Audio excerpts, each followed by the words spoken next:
Tole akkam jirtu maatiiwwan abdii akkaadamii ani barsiisaa Warqinaa Liyyaasin jedhama. Barsiisaa baayoloojii kutaa 12 barsiisudha. Guyyaa irraa kanatti baayoloojii kutaa 12 isin qabadhee jira. Egaa chaanaalii abdii akkaadamii akka sabiskiraayib viidiyoo isaa sheer akka waliin gootanii nu deeggartan isin jenna. Boqonnaa tokko yuunit 1 grade 12 baayoloojii yuunit 1 applications of biology kan jirudha kan jedhudha. Under this we are going to see part 1. This one is the first day. Introduction, conservation of natural resources, food and nutritional security, and creating conscious citizen and ensuring sustainable development kan jedhan guyyaa irraa kan hojjetaa jechuudha. Mata dureen keenya kun seensa of keessaa qaba. Waa'ee kunuunsaa qabeenya uumamaa kan jedhu jalqabarratti kan jedhamu kan ishee kan of keessatti qaba. This is also application of biology, bakka nuti biology irratti apply goone keessaa tokko jechuudha. Inni lammaffaan food and nutritional security jechuun midhaan nyaataa wabii midhaan nyaataa mirkaneessuu kan jedhu isa kanas wajjin kan ilaalu ta'a. Sadaffaa irratti creating conscious citizen jechuun dhaloota dammaqaa ta'e karaa bioloojiin akkamittiin uumuun danda'ama kan jedhu wajjin yeroo itti ilaalu ta'a waan ta'eef turtii gaarii wajjin akka turtan isin jecha gara barnoota keenyaatti dabala jechuudha. Objectives of the lesson, kaayyoon barnoota keenyaa kanneen armaan gadiiti. By the end of this video, you should be able to find natural resources. Xumura barnoota keenyaa booda waan isin gochuudhaaf qabdan tokko natural resources maal jechuu akka ta'e qabeenya maal jechuu akka ta'e isaan kana adda baastanii hiikuu danda'u. Akkasumallee kunuunsa jechuun maal jechuu akka ta'e. Identify renewable and non-renewable resources. Resources kana bakka namatti qoodna. Isaan kun kanneen haaromfamuu danda'a, renewable kanneen haaromfamuu hin dandeenye immoo non-renewable jedhamu waan ta'eef isaan kanallee adda akka baastanii fi konsideraatii eegama. Describe the role of conservation in protecting and preserving our natural resource environment. Naannoo keenya keessatti kunuunsi gahee inni qabu. Gahee akkamii inni taphatu naannoo keenya kunuunsuu keessatti kan jedhu isa kana dubbachuun ibsuun sirriitti eegama. Discuss the role of biology in conservation of natural resources. Gahee baayoloojiin kunuunsa qabeenya uumamaa kunuunsuu keessatti baayoloojiin waan qabu isa kanallee kan isinitti dubbachuu dandeessan ta'uu qabachuudha. As the end, differentiate food security from nutritional security. Food security jechuun maal jechuudha? Wabii midhaan nyaataa mirkanaa'e jechuun maal jechuudha? Akkasumas immoo nutritional security gama qabiyyee midhaan nyaataa keessaa nutrientoota jiran kana security gama kanaan kennu wabii jara dhangaalee nyaataa jedhu kana wal qabatees garaagarummaa jedha kana adda baafachuu danda'uu sirriitti qabu jechuudha. Define conscious citizens. Conscious citizen gaafa jennu dammaqaa dhaloota dammaqaa jechuudha. Isaan kana dammaqaa gaafa jennu maaliin hiikna akkamittiin hiikna kan jedhu ilaaluun isinirraa eegama. Lastly for this part, explain the role of biology in creating conscious citizens. Gahee baayoloojiin conscious citizen yookiin immoo dhaloota dammaqaa uumuu keessatti qabu ibsuu danda'u isinirraa eegamu jechuudha. Carraa gaarii isin jecha gara barnoota keenyaatti gaafa dhufnu. In today's part, we will discuss introduction to application of biology, conservation of natural resources, food and nutritional security, and as well as creating conscious citizen, ensuring sustainable development. Kan jedhu isaan kana walumaan itti tumedha. As an introduction, when we come to the introduction part of our lesson, biological science is very useful science. As you know, biology speaks about living organisms in life. So it is important to determine where some disease and pests come from. Bakka biology jira wajjin keessaa tokko dhibeewwan eessaa dhufu. Dhukkubni garaagaraa eessaatii dhufuu danda'u kan jedhu bakka itti ilaalu ta'a. Akkasumas illee wantoonni waan itti fayyadamu hubuu danda'an midhaan keenya kan hubuu danda'an pests warra jedhu jechuudha. Isaan kun ilbiisota garaagaraa ta'uu danda'u. Jarri kun isaan miidhaa maalii eessaa isaan bara eessaa isaanii kan jedhu. To study the functions of living organisms. Akkamitti dalagu walitti dhufeenyi living organism yookiin immoo lubbu qabeeyyii kun maal akka ta'e kan itti ilaalu ta'a. And evolution of species. Lubbuu kan jedhu kun eessaatii jalqaba kan isheen dhufte kan jedhu ni ilaalla jechuudha. Evolution of living organisms or species. Factors that produce diseases as well as the discovery of new drugs, factors that produce diseases. Dhibee kan fiduu danda'u maal fa'aa akka isaan ta'an dhibeen kana fidaa dhufuu danda'a waan ta'eef isaan kun baayoloojiin kan nutti himuu danda'a. Hojiin oolmaa baayoloojii tokko gama kanaati jechuudha. Discovery of the new drugs. The discovery of new drugs, antibiotic or vaccines. These are the drugs that we can produce by biological aspects. Qorichoota farra baakteeriyaa ta'an vaaksiinii yookiin talaallii garaagaraa illee dabalatee maayikirooorgaanizimii irratti hojjechuu dandeenya. Kun bu'aan baayoloojii nuuf kenna waan ta'eef as an introduction you have to grasp this one. Kana qabachuudhaaf jechuudha. Allows human beings to explore topics such as genetic engineering, research and relation with mother cells and global warming. Baayoloojiin dhimma genetic engineering yookiin immoo akkamittiin jiinii tokko orgaanizimii tokko keessaa kutanii orgaanizimii kan biraa keessatti dabarsuun danda'ama kan jedhu riisarchiiwwan garaagaraa maazer seel yookiin immoo steem seels warra jedhu haaroo kan ta'an seelota haaroo ta'an seelota undifferentiated ta'an gara seelii dhimma hojii tokko bichaa adda baheetu adda bahee kan jiru maazer seel jenna. Isaan kan riisarchii gama kanaatiin jiru. Isaan kun seelota baay'ee nu fayyadanii fi hojii garaagaraa saayinsii fayyaa keessatti ittiin hojjechuu dandeenyudha. Ispeeshaalii maazer seel warra jedhu kun isaan kana keessatti baayoloojiin gahee guddaa qaba. Global warming ishuu yeroo ammaa kanatti akka addunyaatti yaaddessaa kan ta'e global warming illee baayoloojiin duraan durseetii namootaan kan inni barsiisuu fi of eeggannoo akka isaan godhan maaltis gama kanaadhaan of eeggannoo gochuutti akkamitti qabnu kan nutti agarsiisu jechuudha. Biology also helps us to understand nature, humans, animals and plants, how they interact in life. Walitti dhufeenya namootaa fi horii yookiin immoo bineeldotaa walitti dhufeenya walumaa galatti uumamaa fi namoota gidduu jiru, bineeldota gidduu jiru, biqiloota gidduu jiru. Isaan kun walii isaanii gidduutti walitti dhufeenyi jiru maal fakkaata? Eenyutu eenyu nyaata? Eenyutu eenyu utubaa? Eenyutu eenyuun deeggaraa? Eenyutu akka ittiinadha kan jedhu baayoloojiin adda baasee kan itti waan ta'eef baayoloojii is very important science. Understanding the rate of extinction mancaatiin lubbu qabeeyyii hammam saffisa akkamiitiin deemaa jiru kan jedhullee nutti agarsiisuudhaaf baayoloojiin gahee guddaa taphata jechuudha. The practical application of biology with which most people are familiar is hand washing, domestication and traditional fermentation. Namoonni baay'een keenya kan itti baanu beekumsi baayoloojii harka dhiqachuudhaaf nu gargaara. Nyaata dura harka dhiqannaa, mana fincaanii illee booda harka keenya dhiqannaa. Horsiisa biqilootaas ta'ee kan nyaataaf itti fayyadamu jechuudha. Horsiisa horii garaagaraa kanneen akka saawwan, lukkuu, re'ee hoolaa kan jedhu kan isaan kan domestication keessatti baayoloojiin baay'ee kan nu deeggarudha. Beekumsa baayoloojii qabu baay'ee deeggara. And traditional fermentations warra nuti fakkeenyaaf kanneen akka farsoo, daadhii, araqee isaan kan yookiin immoo biddeen tolchuu, daabboo tolchuu waan gargaaran keessatti traditional fermentation warra jedhaman isaan kanadha. Kana keessattis gahee baayoloojii qabu salphaa miti waan ta'eef akkamitti maayikirooorgaanizimiin gama kana faayidaa maalii guddaatu kan jiru kan beekna waan ta'eef warra akkasii kanaa kan ittiin beeknu baayoloojiidhaan yookiin beekumsa baayoloojii waan ta'eef baayoloojiin beekumsa hedduu hojiirra oolmaa hedduu jiruuf jireenya keenya keessatti kan nu qabu jechuudha. The set of instructions given to take all the pills of antibiotics in receipt. Fakkeenyaaf hakiimni tokko qoricha kanaa liqimsi jedhee nu laata. Qoricha hakiimni sun liqimsaa jedhee nu laate sana utuu hin hambisiin sa'aatii isaas utuu hin horii liqimsuun nu laate. Ta'uu baannaan maayikirooorgaanizimii dhimma sanaan itti fudhachaa jiran jeesuudhaaf keessa keenya balleessuudhaaf fudhannu sun qoricha sana hojii wal baree booda qorichi isa fayyisu kan hin jirre hamma ta'utti nu rakkisuu danda'a jechuudha. Kanaaf akkaataa ajajamne sanaan liqimsuun akka dandeenyu beekumsi baayoloojii gosaa kun seensumaaf kan ta'udha waan ta'eef amma kanaa bakka barattoota hordoftoota keenyaa baay'ee gaariidha. Mee tokko tokkoon immoo ilaaluun dura terminoloojii yookiin jechoota baay'ee ijoo ta'anis keessatti ilaalla. Termiin ni jalqabaa. The first term that we are going to see is about conservation. So conservation is the careful maintenance and wise use of natural resources to develop the promise of living. Kunuunsa jechuun waan tokkotti itti fayyadamuu jechuuti.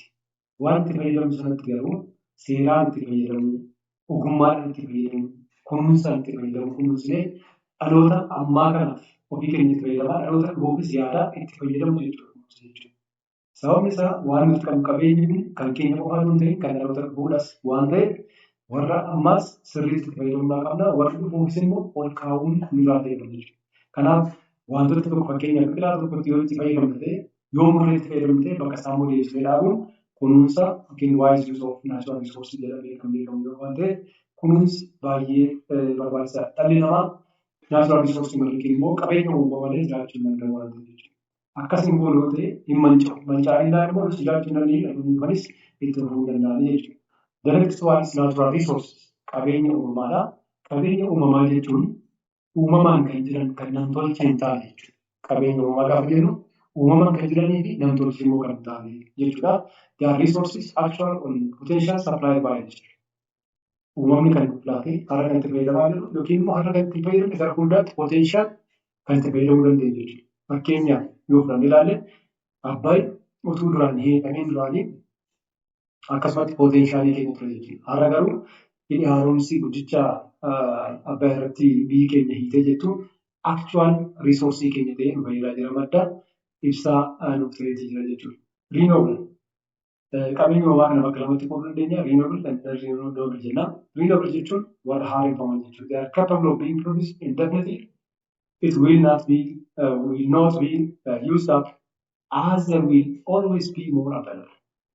Baay'inaan jiru waan ta'eef isaan kun yoo itti fayyadamne illee baay'inaan dafanii ariitiidhaan kan dhumuu hin dandeenye warra akkasii kun baay'ee jedhamu renewable natural resources jedhamu jechuudha. Non-renewable natural resources are definite amount available and once used it cannot be easily made or replaced. Warri kun murtaawaadha kan jennu jechuudha. Amma warra renewable warra jennu sana hin ga'anii kanaaf isaan kun immoo warra non-renewable jennu amma sanaa waan hin geenyee fi qusannoodhaan itti fayyadamuun baay'ee nu barbaachisa jechuudha. Ispeeshaalii kanarratti xiyyeeffannoo gochuudha qaba. Warra kaanis xiyyeeffannoo gochuu hin qabu jechuudha. But these are definite. The renewable ones are definite, but non-renewable resources are very definite, and we have to give high care for such kinds of non-renewable natural resources. And the last terminology that we are going to say is extinct, no longer in existence. Extinct jechuun manca'u jechuudha. Extinct gaafa jennu karaa lamaanii ibsuu dandeenya. Tokko kan biyya keessa hin jirre yoo ta'e lookaalii extinct jenna. Addunyaa irratti akka walii galaatti hin jiru yoo ta'e immoo it is globally extinct jenna. Kanaaf qabeenyi uumamaa tokko biyya tokko keessaa manca'uu danda'a yookiin addunyaa irraa manca'uu danda'a. Kan akka hin taaneef of eeggannoo gochuun nurraatii eegama jechuudha. This is conservation. Students, can you explain how the knowledge and application of conservation is critical to the survival of our people? Mee barattoota yaada kana mee xiqqoo ishee yaada laala. Beekumsa nuti dhimma kunuunsa irratti bobbaafnee yookiin immoo itti fayyadamnee qabnu kuni jireenya keenyaaf amma akka baay'ee barbaachisaa ta'e hubattanii beektu. Egaa dhalli namaa qabeenya uumamaa malee jiraachuu hin danda'u waan ta'eef kunuunsi dirqama jechuudha. Utuu qabeenyi uumamaa hin jiraanne maal nyaannee jiraanna? Nyaanni keenya qabeenya uumamaa irraatii madda. Maal uffannee jiraanna? Kan nuti uffannee jiraannu qabeenya uumamaa irraatiidha kan isaan argamanii. Walumaa galatti jiruuf jireenya keenya qabeenya uumamaa irratti hundaa'a jechuudha. Kanaaf kunuunsi baay'ee barbaachisaadha. Kunuunsa malee qabeenya uumamaa argachuu hin dandeenyu. Qabeenya uumamaa hin jiru taanaan immoo jiraachuu hin dandeenyu waan ta'eef kunuunsi iddoo guddaa qabaachuu akka inni qabu isa kana yoo xiyyeeffannoo kennitan baay'ee bareedaadha. Conservation focuses on how to protect and restore biodiversity. Biodiversity jechuun heddummina lubbu qabeeyyii jechuudha. Lubbu qabeeyyii qabu kana heddummina isaan qaban maayikirooorgaazimii irraa kaasee amma gurguddootti warra jiran kana biodiversity jenna jechuudha. The diversity of life on earth. Isaan kana yoo isaan manca'anii ta'e deemnee bakka itti deebisu restore jedhama. Restoration jedhama. Yoo utuu isaan manca'anii dura immoo protection isaan kanaaf kunuunsa gochuun baay'ee barbaachisaa jechuudha. There are two types of natural resources as we have mentioned. The terminologies renewable natural resources. Isaan kun amaloota isaan qaban warri haareffamuu danda'an qabeenyi uumamaa kun amaloota isaan qaban keessaa tokko capable of being produced indefinitely. Isaan kun baay'inaan oomishuu dandeenya. Yeroo baay'ee lubbu qabeeyyii irraa warra maddanii fi lubbu qabeeyyii isaan kun waan ta'eef baay'inaan oomishachuu dandeenya jechuudha. Kanneen biroo immoo they are capable of being produced indefinitely. It will not be used up as there will always be more available. baay'inaan waan jiranii fi baay'ee hin dhumu. Amma sadarkaan nuuraan ga'u jedhamanii waan akkasiidhaan hin tilmaamanii yoo baay'inaan itti fayyadamne baay'ee hin dhumu jennee yaaddoo guddaa hin qabnu. Garuu immoo garmalee itti fayyadamuun keenya garuu taanaan dhumuu danda'u waan ta'eef of eeggannoon baay'ee barbaachisaadha. They are mainly living things and their products. Maddi isaanii riinoobireetiin warra haaromsuu danda'an kun eessarraa dhufanii warra lubbu qabeeyyii fi isaan irraati bu'aa isaanii kan ta'an jechuudha. Bu'aa lubbu qabeeyyoota kanarraati kan dhufan waan ta'eef renewable natural resources are mainly living things and their products. The main resources are the sun, the wind, water, the earth's heat, or geothermal and biomass, which relates to the living things. Isaan kun akka fakkeenyaatti ilaalle aduun itti aduun faayidaa adda addaa irraa soolaarii adda addaa irraa tolfachuu dandeenya. Biqilootaaf baay'ee gargaaraatiis natural resource. Renewable maaliif inni jedhamtu aduu waan ta'eef jechuudha. Wind qilleensi mataan isaa the weather, the earth's heat or geothermal humna annisaan lafa keessa yookiin dachee keessaa jiru inni kun illee mataan isaa hidhamee hojii garaagaraa hojjechuu danda'a waan ta'eef this is natural resource. The biomass gaafa jennu biomass are those which are related to the living organisms. Biqiloota ta'uu danda'u, beeylada ta'uu danda'u. Biomass jechuun lubbu qabeeyyii wajjin wantoota wal qabatan jechuudha. It is the dry mass of these living organisms. Bishaan isaa keessa kan hin jirre yookiin bishaan keessaa kan hin qabne the dry mass of living organisms is said to be the biomass. When managed carefully, they can be used, reused and replaced. Renewable natural resources can be used, reused and replaced. Yoo sirriitti qabamee manage yoo godhe jenne maal gochuu dandeenya jechuudha. Itti fayyadamuu dandeenya. Rakkoo tokko malee itti fayyadamuu dandeenya. Irra deebiidhaan itti fayyadamuu dandeenya. And they can also be replaced. Bakkas buusuu dandeenya jechuudha. Seeraan manaajmentii isaa sirreessine isaan kan itti fayyadamuus bakka buusuus hin dandeenya jechuudha. They should be appropriately managed. Kanaaf isaan kana maal gochuudha qabna? Hojiirra oolmaa isaaniidhaaf itti fayyadamu keenyaadhaaf appropriately manage gochuudha qabna jechuudha. Of eeggannoodhaan itti fayyadamuun baay'ee barbaachisaadha. As an example of these renewable natural resources warra jennu crops, crop plants, xaafii, boqqolloo, mishingaa kan kana fakkaatan. Trees, mukkeen garaagaraa. And cattle as well as horii jechuudha. And chickens, lukkuuwwan isaan kun qabeenya uumamaa warra haaromfamuu danda'an yookiin immoo bakka buusuu warra dandeenye jechuudha. Non-renewable natural resources are there is a different amount available. Isaan kun murtaa'aadha kan jiran jechuudha. Once used, it cannot be easily made or replaced. Takka isaan kun sadarkaa baay'ee xiqqeenya yookiin immoo mancaatii gaariidhaan deebisnee bakka buusuu isaanii baay'ee ulfaataadha. Kanaaf isaan kanaaf eeggannoo guddaan ta'uudhaan kan qabu warra kan caalaniif sababa kanaati jechuudha. These are natural resources that are not replaced at the same speed as they are used up. Itti fayyadamuu keenya saffisaan ta'uu danda'a. Garuu amma itti fayyadamuu keenya kan saffisiisne bakka buusuudhaaf gaafa barbaadnu amma sanaatti bakka buusuu hin dandeenyu. Ispiidii sanaadhaan bakka buusuu hin dandeenyu waan ta'eef of eeggannootu barbaachisa jechuudha. Ispiidii itti fayyadamnee kan nuti bakka buusuu dandeenyu warra renewable natural resources warreen kana ispiidii sanaan itti duullee jennaan duulaan fakkeenyaaf biqiloota olaanaa jennee biqiloota mancaan kana bakka itti deebisuun ni danda'ama. Non-renewable natural resources are finite resources. Isaan kun baay'ee murtaa'aadha jechuudha. Should be used sparingly. Qusannoodhaan fayyadamuudhaaf. Sparingly jechuun maal jechuudha? Sparingly jechuun qusannoodhaan jechuudha. Qusannoodhaan jala kan itti fayyadamuun baay'ee barbaachisaadha qusachuun. Argannee danda'anuma kan itti fayyadamaniiti. Fakkeenyaaf eenyu isaan kun meetaal sachaas gold, iron warreen kanneen akka warqii lafa keessaa qofforamanii ba'an malee garuu baay'ee of eeggannoo guddaa gochuudhaan qabna. Maaliif warqiin takka lafa sana keessaa jireenyaa bakka buusuu hin dandeenye waan ta'eef. Iron sibiilonni akkasuma jechuudha. Fossil fuels warri jennu kanneen akka zayitaa, gaazii uumamaa, naachuraal gaaz ammallee ogaadiniitii kan biyyi keenya baafattee jirtu jechuudha naannoo Afaariitiin. Inda kool kasala jechuudha. Kasala gaafa jennu ispeeshaalee kasala dhagaa jechuudha. Isaan kun biqiloota yeroo dheeraadhaaf lafa keessatti tumbuqutanii turan irraa kan hojjetan. Warra akkasii kuni they are said to be non-renewable natural resources. Kanaaf barattoonni exampleota kan sirriitti qabachuun baay'ee barbaachisaadha. Exampleen non-renewable eenyudha? Renewable warra jennu immoo eenyu faayidaa kan ammas keessatti gaafa laaltan warra kana keessatti gaafa laaltan lubbu qabeeyyiin as keessa hin jiran.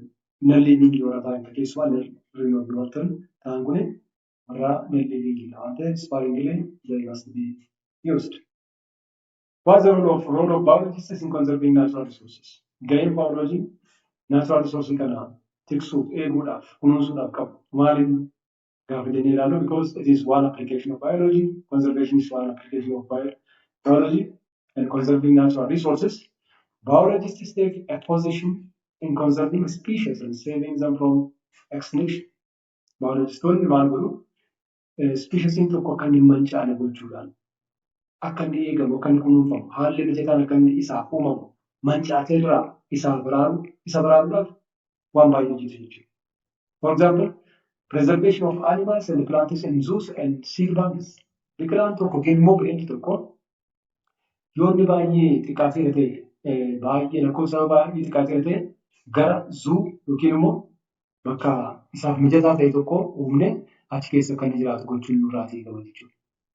Akkasumas biqilaan tokkos akkasuma yoo inni baay'ee mancaatiidhaaf saaxilamaa yoo ta'e iji isaa fuudhee ol kaa'amuudhaa qaba. Seed bank akkuma nuti the commercial bank akkuma jennu seed bank is also there. Baankiin gosa garaagaraa jiru waan ta'eef baankii sanyii keessa keenyee gaafa biqilaa sana barbaadu fuudhee facaasnee addee sana keessatti ol kaa'uu ni danda'ama. Kuni mancaatii irraa baraaruu keessatti gahee baay'ee qabu keessaa tokko jechuudha. Biqilootaafis ta'e beeyladotaadhaaf. Stopping the destruction of the natural habitats. Kunuunsi guddaan kunuunsa nuti bakka uumama isaanii bakka bultii uumama isaanii keessatti kunuunsuudha waan ta'eef natural habitat waan ta'eef isaan kana mancaatii irraa isaan baraaruun baay'ee nurraatii qaba jechuudha. Natural habitats must be kept for them. Kanaaf isaan kanaa fi natural habitats isaanii kana sirriitti kunuunsuun nurraatii qaba jechuudha. Biologiin kan become more aware of the need for conservation of natural resources. Biologistoonni eenyumaan caalaatti kunuunsi lubbuu qabeeyyiidhaaf yookiin immoo qabeenya uumamaadhaa fi baay'ee barbaachisaa akka inni ta'e waan beekaniif warri kaanis akka isaan beekaniif they are more aware of about conservation of natural resources. Kana gaheen biologiin kunuunsa qabeenya uumamaa keessatti qabu kanaaf kan kana fakkaatu waan ta'eef mee qabeenya uumamaa Itoophiyaa keessa jiran kan mi'a ilaalu kana. Fakkeenyaaf inni jalqaba irratti kan arginu kun this one is coffee which is found in Ethiopia and galii keenya baay'ee kan guddisu keessaa tokko dinagdee biyya alaa kan ittiin sharafa biyya alaatiin argannu keessaa tokko dinagdee biyya keenya kan guddisu keessaa tokko kanaa inni kaan immoo this one ibex which is very precious animal in the Ethiopia Baatman Semen Mountain keessatti kan argamu waan ibex kan jennu kan qabeenya uumamaadha daawwatamee galii guddaa kan argamsiisuu danda'udha. Ifti adullee mataan ishee addunyaan dhumaadhaaf yoo kan jirtu illee ta'e it is also one of the natural resource, renewable natural resource. This bird by the name Ethiopian bush frog kan jedhamu kuni inni kunillee baay'ee bareedu kan taatee fi namni kan daawwachuu danda'u qabeenya uumamaa keessaa Itoophiyaan qabeenya uumamaa hedduu qabdi. Biqiloota baay'ee qabdi, bineeldota illee baay'ee qabdi waan ta'eef one of the hotspots of the world jedhamtee kan beekamtu Itoophiyaan gama qabeenya uumamaa animal plantii kan qabdu waan ta'eef endemizimii baay'ee qabdi waan ta'eef keessaa jiru. Endemic organisms are very high in Ethiopia, therefore it is one of the hotspots of the world. The next one is 1.2 under this application of biology, food and nutrition security. This is also one application of biology. Bakka biologiin keessatti hojiirra oolu keessaa tokko wabii midhaan nyaataa mirkaneessuu kan jedhudha.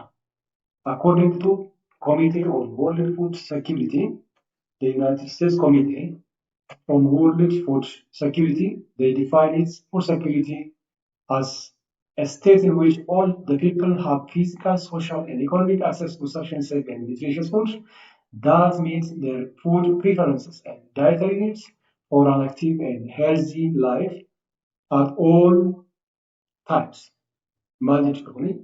Food security jechuun midhaan nyaataa yookiin midhaan nyaataa mirkanaa'e jechuun namoonni hundumtu fakkeenyaaf kan biyya tokko ilaaluu ta'e yookiin immoo kan addunyaa ilaaluu ta'e kan addunyaa waliin kan namoota addunyaa keessa jiran hundi isaanii midhaan nyaataa gahaa kan ta'e tokko naga qabeessa kan ta'e yookiin immoo dhibee kan isaan ittiin finne tokko dhangaalee nyaataa yookiin immoo niutriyentoota barbaachisootaan kan keessaa qabu argachuudhaaf danqaa kan qabu ta'an gama hundumaadhaan sooshaal ikonomikaali akses yoo ta'an jechuudha. Hawaasummaadhaan kan isaan danquu jiru ta'e, fiizikaalii kan isaan danquu hin jiru ta'e, qabatamaadhaan fiizikaalii kan isaan dhaquu jiru ta'e. Sooshaaliin interferensiin tokko tokko kan hin jirre yoo ta'e. Akkasumas ikoonomikaalii bitachuudhaaf haa ta'u hojjechuudhaaf haa ta'u dinagdee kan isaan hin dhorkine yoo ta'e fuud seekiriitiin mirkanaa'eera jechuudha. Walumaa galatti namni nyaatee sirriitti utuu hin beela'in dhiboo buleera ta'e waan qaama isaaf ta'u waan fayyaa isaaf ta'u waan filate tokko keessaatii filatee nyaachuudhaaf yoo barbaadillee kan hin dhabne yoo ta'e fuud seekiriitiin mirkanaa'eera jechuudha. Egaa ija kanaatiin maal keessaa akka ofii keenya jirru ilaaluu ni dandeenya jechuudha. Kanaaf fuud seekiriitii jechuun gama hundumaadhaan midhaan nyaataa gahaa ta'e kan fayyaadhaaf sirriitti nama fayyadu argachuun isaan kuni wabii midhaan nyaataa mirkanaa'e jennee hiikuu dandeenya jechuudha. Kan keessatti baayoloojiin gahee guddaa qaba. Gahee isaa kana kan boodatti ilaallaa. Na hordofaa. Inni kan biraan nutritional security kan jedhu kan nutrition security kan jedhudha. The second part is nutrition security. This one. Nutritional security means access to not just enough food, but the right kind of food. That is food that ensures adequate intake of essential nutrients, proteins, vitamins, minerals, and so on so forth for health and development. Nutrition security. Gaafa jennu immoo nutrition akkuma beekamu there are about 6 different kinds of nutrients are there. Proteins, carbohydrates, lipids, vitamins, minerals, and water. Isaan kana of keessaa qabaa nyaanni sun nyaata madaalawaadha kan jedhu nutritional security gaafa jennu nyaatuma qofa quufee ammoo isaa qofa ilaaluu hin ta'in achi keessatti garuu maal qaba of keessaati? Pirootinii barbaachisaa ta'e qaba, vaayitaaminii barbaachisaa ta'e qaba, mineraalii yookiin albuuda qaba. Walumaa galatti baalaansii daayitii ammoo mitii kan jedhu irratti jechuudha. Nutritional security'n kan inni ittiin adda irraa bahu kaayyoo keenya keessatti akkuma jalqaba sii kaasee kaayyoon keenya inni tokko food security fi nutritional security adda baasuun barbaachisaa jenneerra. Nutrition security kan ittiin food security irraa adda bahu baalaansii daayitii irratti xiyyeeffata. Food security immoo almost nyaata argachuu, quufee buluu, utuu hin beela'in jiraachuu, nyaata naga qabeessa ta'e argachuu. Argachuuf danqaan tokko hin jiru taanaan food security jenna. Nutrition security garuu sana irratti dabalataan jechuudha. Keessa galee fayyaadhaaf kan ta'u argateera moo argate namni sun kan jedhu ilaallata waan ta'eef nutrition security is different, somewhat different from that of food security. Nam tokko food security qabaatee nutritional security dhabuu danda'a jechuudha. Nyaata argateera garuu immoo nyaata sana keessa wantoota barbaade hin argate. Asirratti barattoonni waan isin hubachuudhaa qabdanii food security is a greater umbrella and nutritional security is under that, some part of it. Food security isa rasaa keessaa isa guddaadha. Achi jalatti immoo nutritional security immoo akka tokkotti ilaalla jechuudha. Fakkeenya tokko isin kenna.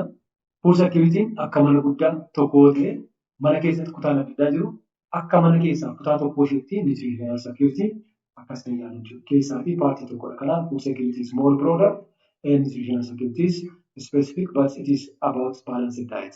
Whether that individual obtains the balanced diet or not. So you have to identify what is the difference between food security, nutritional security, and food security. Egaa isaan kana lamaa ilaalleerra waan ta'eef geessanii dubbisuu dandeessu. Kanaaf gaaffii kana isin ilaalle food insecurity jechuun immoo when there is no food security it is said to be food security. Wabii midhaan nyaataa hin mirkanoofne jechuun immoo when there is no enough food, sufficient food, when there is no safe food, when there is no nutritious food, we call it food insecurity will happen. Even nutritional insecurity jechuunis immoo akkuma kanaati jechuudha. Nyaata argateera garuu nutrientii barbaade gochuu keessan arganne yoo ta'e immoo nutrition insecurity jenna jechuudha. Nutrition insecurity and food insecurity are also defined in the same way as that of food security and nutrition security akkuma define godhatti food insecurity fi nutrition insecurity akkuma kanatti define gochuu hin danda'amu. Food security is ensured only if enough food is available for all in the country. Biyya tokko keessatti food security ensured yookiin midhaan nyaataa mirkanaa'eera kan jechuu dandeenyu yoo maal ta'edha? Biyya sana keessatti midhaan nyaataa gahaan jira yoo ta'e, hojjetamee jira yoo ta'e, gahaan namoota biyya sana keessa jiraniif midhaan nyaataan hojjetamee gahaatti jira yoo ta'e, hojjetamees haa ta'u, bitamees haa ta'u, gahaan jiraachuudhaa qabu. Midhaan nyaataa biyyi sun mirkanaa'eera jechuudha. Availability enough food must be present in that country. The second one is all individuals have the capacity to buy food of acceptable quality. Namoonni hundumtuu biyya sana keessa jiran maal gochuudhaa qabu jechuudha? dandeettii bitatanii nyaachuu qabaachuudhaa qabu. Dinagdeedhaan kan of danda'an jiraachuu kan ta'uudhaa qabu jechuudha. Dinagdeedhaan of danda'uu ta'uudhaa qabu jechuudha. Nyaanni jira namni danda'ee bitatu kiisaa keessa birrii qabu qarshiin qabu taanaan midhaan nyaataan mirkanaa'eera jechuu dandeenya jechuudha. Inni sadaffaan there is no barrier to access food. Social access for example warra seera jenni keessaa tokko midhaan bakka sana jira namni qarshii qaba bitachuudhaaf immoo haalli nageenyaa isa daangeessa warra akkasii yoo ta'e there is a barrier. Kun amma jira taanaan midhaan nyaataa biyya sana keessatti waliin midhaan nyaataa hin mirkaneeffne jechuudha. Kanaaf kun yoo hin jiru ta'e midhaan nyaataa mirkanaa'e kan jennu no barrier yookiin danqaan tokko gufuun tokko hin jiru yoo ta'e namni sun midhaan nyaataa argachuudhaaf danqaan hin jiru yoo ta'e so there is food security is ensured. Ulaagaalee kanaallee ulaagaawwan sadan kana ilaallee jechuudha. Enough food must be available in the country. All individuals have the capacity to buy food of acceptable quality and there is no barrier to access food. What is the role of biology in food security? The role of biology in food security. Producing high nutrient staple crops. Biology gaheen isaa baay'ee.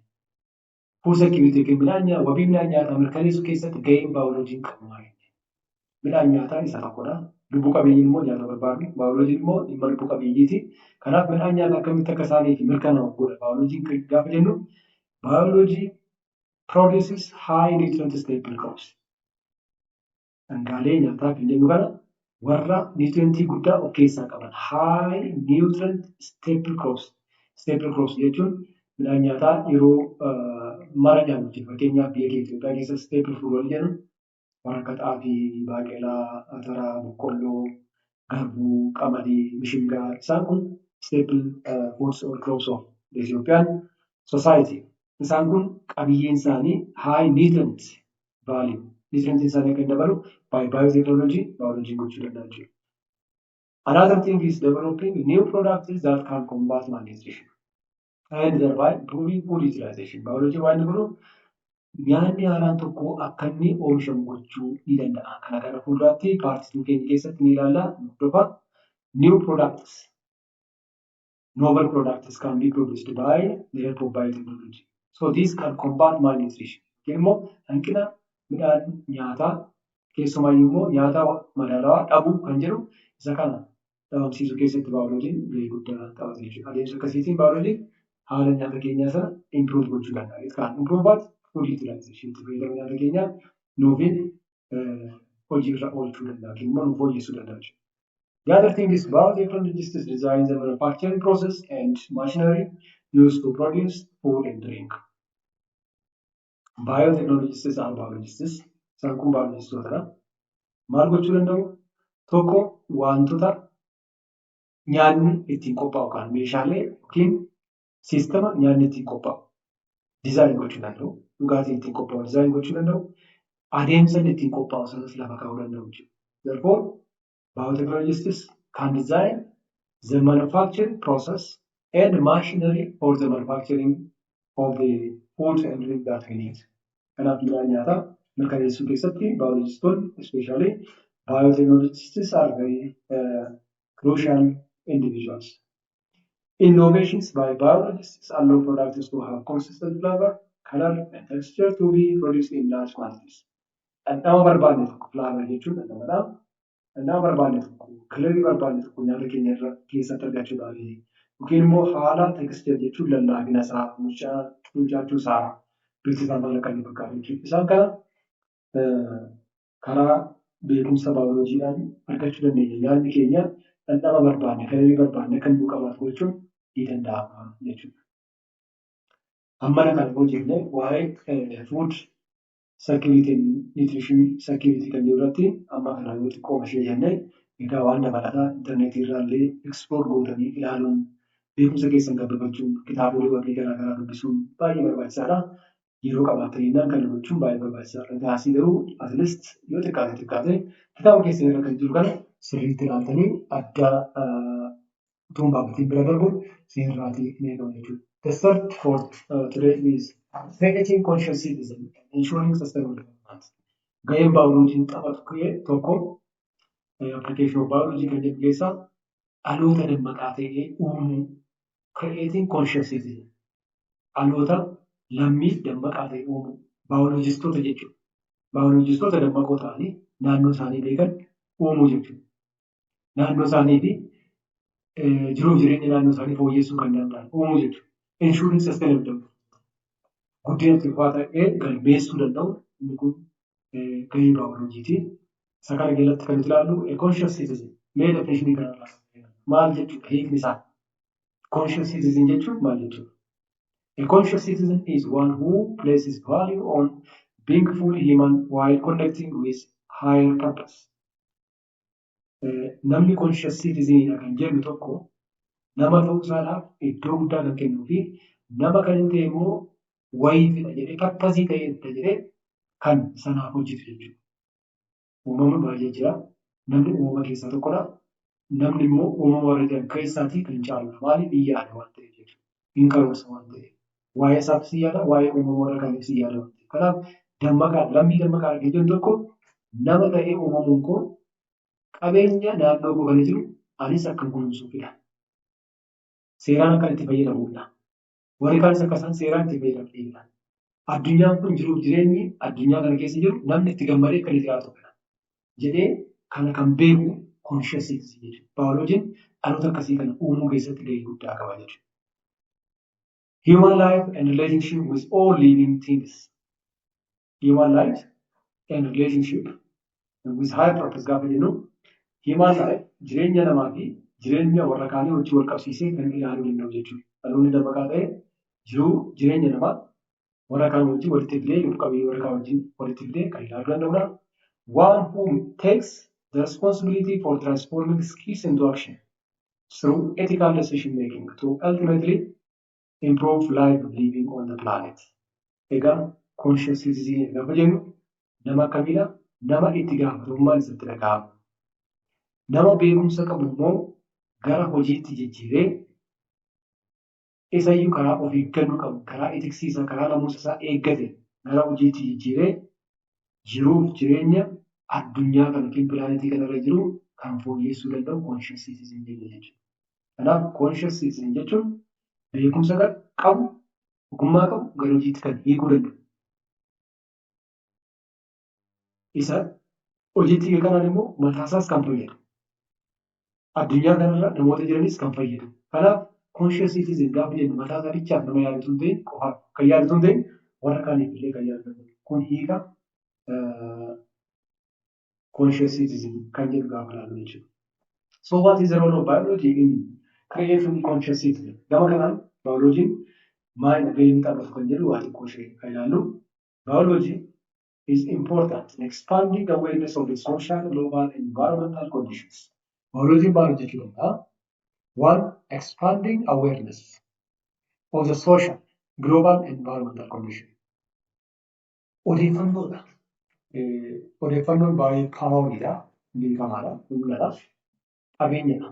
Odeeffannoo kana sooshaaliidhaan global as well as environmental condition kan ta'e gama hawaasummaadhaan maaltu jira? Gama akka addunyaatti maaltu jira? Naannoo irratti maaltu jira kan jedhu hubannoo kana namootaaf kennuudhaan kan inni conscious citizen akka isaan uumamu jechuudha. Conscious citizen kan ta'e immoo nama odeeffannoo qabu. Namni odeeffannoo qabu is conscious or she is conscious. Odeeffannoo qabu taanaan namni tokko it is not conscious citizen jechuudha. Kanaaf odeeffannoo waa'ee hawaasummaa beekuudhaa qabna. Addunyaa kanarratti fakkeenyaaf namoonni amma baay'inni isaanii baay'inni namoota kana immoo maaliif itti fayyadama riisoorsii addunyaa kanarra jiru irratti murteessuudha waan ta'eef jechuudha. Kan beekuu barbaachisan akkamittiin dabalaa jira? Haala itti uumamni namaa kun dabalaa jiru maal fakkaata kan jedhu beekuudhaa qaba. Global conditions maalti jira? Waa'ee itti fayyadama qabeenya uumamaa kan wajjin wal qabatee maalti jira kan jedhu akka addunyaatti maalti jira kan jedhu beekuudhaa qaba. Maalti immoo hojjetamaa jira kana? Kunuunsa kana maaltu hojjetamaa jira? Akka biyyaatti akka addunyaatti maaltu hojjetamaa jiru kan jedhu beekuu danda'uudhaa qaba. Namni waan ta'eef baayolojiin isaan kana hawwee gochuu keessatti gahee guddaa qaba jechuudha. Environmental conditions naannoo keenya akkamittiin kunuunsuu qabna? Walitti dhufeenyi lubbuu qabeeyyii keenyaa fi naannoo keenya gidduu jiru maal fakkaataa kan jedhus akkasumatti ilaaluun baay'ee barbaachisaadha jechuudha. Conscious citizens will use biotechnology applications to improve life and living on the planet. Akkuma jalqaba irratti amma kaasne namoonni yookiin dhaloonni dammaquu ta'anii biotechnology gaafa gargaaraman jiruuf jireenya addunyaa kanarra jiru fooyyessuudhaaf itti gargaaramu jechuudha. Karaa nama fayyaduun itti gargaaramu. Karaa badiisaa hin ta'in karaa nama guddisuu danda'u. Karaa namni midhaan nyaataa danda'utti gama kanaadhaan itti fayyadamuu danda'a. Conscious citizen karaa faayidaa qabuun kan addunyaa kanaa irratti dalagu waan ta'eef jechuudha. Another thing, conscious citizen, biologists develop innovative and cost-effective bio-based technologies. Conscious citizen, gaheen biology qabu conscious citizen uumudha jennee isaan kun immoo biologistoonni akkasii kun maal godhu? They develop innovative and cost-effective bio-based technologies. Teknoolojii kan biolojikaalawaa kan ta'e isaan kun immoo karaa baasii qusachuu danda'u cost-effective karaa ta'e hojjetu jechuudha. Fakkeenyaaf consume fewer resources. The process that consume fewer resources. These are qabeenya xiqqoodhaan hojii guddaa kan hojjechuu dandeenyu. Teknooloojii akkasii kana kan isaan develop gochuu danda'an jechuudha. Conscious citizen, conscious biologists, incorporate recycling. Irra deebinee akkamitti itti fayyadamuu dandeenya kan jedhu gamattiin hojiirra oolchuu dandeenya jechuudha. Incorporating the recycling of resources. Fakkeenyaaf amma pilaastikiin garaagaraa amma naannoo keenyaan faanu garuu immoo isaan kun addee tokkotti walitti qabamanii irra deebiidhaan akka itti fayyadamu gochuun it is one of the conscious biologists work. One to alleviate or to protect pollution. Naannoo keenya akka isaan hin faalle godhan gaamlaadhaan immoo itti fayyadame keenya dinagdee keenya illee guddisa jechuudha. Isa salaarra irra deemnee takkaa itti fayyadamne deemnee ammas lammaffaa sadaffaa itti fayyadamne waan ta'eef dinagdee keenya illee guddisa jechuudha. Reuse components irra deebiidhaan itti fayyadamu jechuudha. Reduce production of wastes. Balfa garaagaraa akka isaan xiqqaatan balfi xiqqoon akka inni goggolchu jechuudha. Balfi xiqqoon kanaaf itti fayyadama keenya risoorsii keenya gaafa itti fayyadamni keenya baay'ee guddatu wastiin keenya wastiin nuti baafnu yookiin immoo balfi nuti baafnu xiqqaata jechuudha. Kanaaf karaa kam itti fayyadamni keenya guddachuu danda'a wastiin akkamitti xiqqaachuu danda'a kan jedhu biolojiin isa kanarratti gahee guddaa qabu yookiin immoo conscious citizen biologists can do this one. Use strategies for sustaining a greener air and improving food production.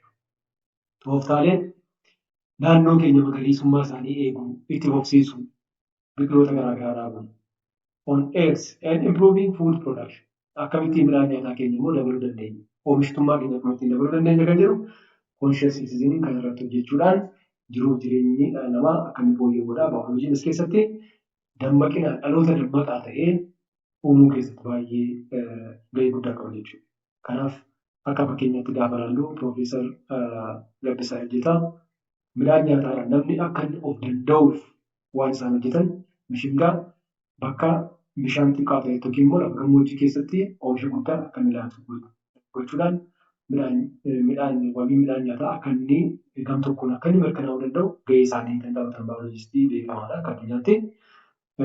Dooktar Akiliiluu Lammaa akkasuma Bilhaarziyaa kan jedhamu dhibee kanaa fi qoricha arguudhaan dhibee kanarraan waan akka isaan baraaraman du'a irraatti akka isaan oolan gochuudhaan namoonni lubbuu jiruuf jireenya isaanii akka inni fooyya'u haalli fayyaa isaanii akka isaan fooyya'an waan godhan waan ta'eef isaan akkasii kanaa fi kan kana fakkaatan uumuudhaan baayolojiin conscious citizen akkasii kana uumuudhaan gahee guddaa kan taphatu jechuudha. According to the World Conservation Union or International Union for Conservation of Nature, 2006, the three dimensions of sustainability are economic, social, and environmental aspects. These are represented in a circle or Venn diagram like this one, pillars. They can be shown as pillars, embedded circles, or popular Venn diagram. Embedded circle kan jedhaman circle tokko keessatti jechuudha. Pillariin bifa adda addaatiin kan dhaabamee waan akkasiidhaan piilaarii akkasiidhaan kan dhaabame jechuudha. Akkasiin ibsamuu danda'ama. Popular Venn diagram kan jedhamu haala kanaatiin jechuudha. Kanaaf akkaataa akka addunyaatti International Union dhaabbanni kunuunsa qabeenya uumamaa addunyaa akkaataa inni lafa kaa'etti itti fufinsaan guddina walitti fufinsaa kan jedhu waan sadii of keessaa qaba jechuudha. Dhimma dinagdee of keessaa qaba, dhimma hawaasummaa of keessaa qaba, dhimma naannoo of keessaa qaba. Waan kana sadan of keessatti hammateeti guddinni walitti fufaa yookiin immoo itti fufinsa qabu jira yookiin jiru kan jechuu dandeenya jechuudha. Meeshaan kana ilaala. The three dimensions of sustainability kan jennu social equity and economic efficiency and preserving the environment. Waan kana sadan of keessaa qabaachuudha qaba. Social equity gaafa jennu namni suni fakkeenyaaf nuti waa tokko turizimii tokko jira kan jedhu akka fakkeenyaatti ni fudhannu turizimiin tokko keessa jira wanci turizimii ikoo turizimii jira jennu kana keessatti namoonni naannoo jiranii faayidaa irraa argachuudhaa qabu. The benefit for the social or local society must be present. Fakkeenyaaf naannoo sanatti manni isaanii ijaarameera jiruu jireenya isaanii fooyya'eeraa fi waa tokko waan garaagaraa daldala garaagaraa keessatti namoota dhaqanii daawwatanirraa nyaataaf dhugaatii qopheessuudhaan daldala garaagaraa gaggeessuu danda'u. Jiruu jireenya namoota sanaa jijjiirameera jechuudha. Kanaaf wanci ikooturizimiin kan kooti jedhanii namoonni maal gochuu danda'u kunuunsuu danda'u jechuudha. So this sustainability is ensured by this mechanism. Gama dinagdeedhaanis gaafa ilaallu viability of the tourism and the destination area galii argachuudhaa qaba.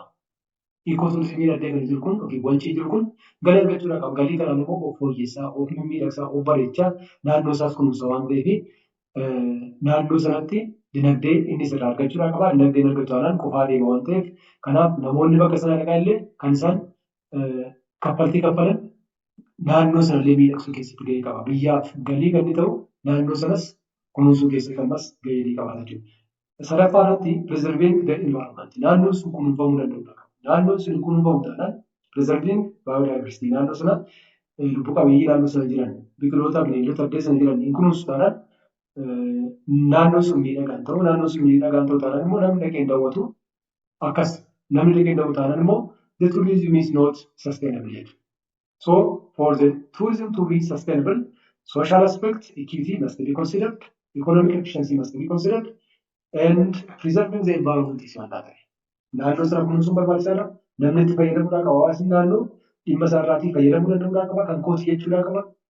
Akkasumas immoo inni dhaabbanni naannoo sanattis immoo dhaabbata yookiin turizimiin sunis maal argachuudhaa qaba? Dinagdee yookiin ikoonomii faayinaansii argachuudhaa danda'uudhaa qaba jechuudha. Isaan kan yoo ta'e maal ta'uu danda'a? Sustainable development yookiin immoo sustainable economy kan jennu dhufuu danda'a jechuudha.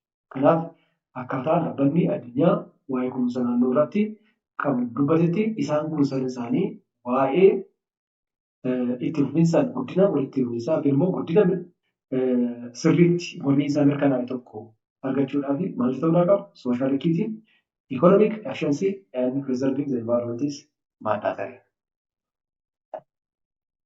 Conscious global citizens or biologists in Ethiopia involved in sustainable development through protecting, managing, and monitoring the existing resources of our land, including biologistoonni biyya keenya keessa jiran, Itoophiyaan keessa kan jiran, sila maqaa isaanii namoota lama beektota lama maqaa isaanii isin dheeraa Dr. Akil Lammaa fi Dr. Dabbisaa Jeetaa isaan kana kan fakkaatan maal keessatti sustainable development keessatti yookiin immoo guddina walitti fufinsa qabu yookiin guddina mirkanaa'e keessatti hirmaannaa guddaa qabu. By protecting, managing and monitoring the existing resources. Resourcii naannoo keenya keessa jiru maal gochuudha? Akka isaan eegaman gochuudhaan.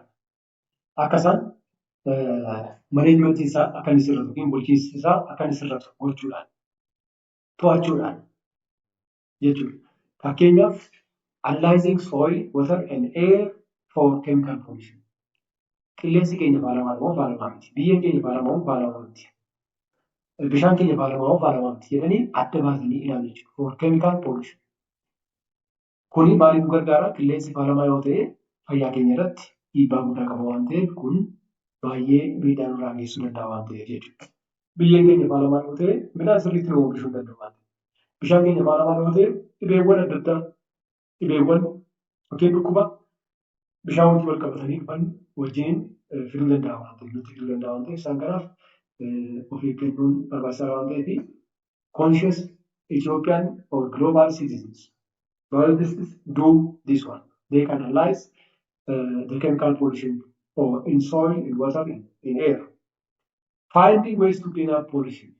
Faalamuu kana bichaa adda baasuutu ta'e immoo isa faalame kana immoo akkamittiin deebisnee noormaal gochuu dandeenya? Akkamittiin balleessuu dandeenya? Fakkeenyaaf biyyeen keenya faalameera yoo ta'e akkamittiin asiditiin biyya keenyaa sun yoo dabalee ta'e faalameera jechuudha. Asiditiin biyyee baay'ee dabaluudhaan qaba waan ta'eef asiditii kana akkamittiin deemnee busheessinee lafa argachuu dandeenya? Asidummaas akkamittiin xiqqeessuu yookiin immoo balleessuu dandeenya? Yoo sana keessaa dhabamsiifne akkamittiin nyaata gaa biyya sanarraatii midhaan irraa facaasnee kan nuti argachuu dandeenya waan ta'eef bishaan keenya akkamittiin qulqulleessuu dandeenya? Kan jedhullee waa'ee kanarratti kan hojjetan jechuudha. Conscious biologists in Ethiopia. Otherwise, identifying, recording, and monitoring the plants and animals that share the land use.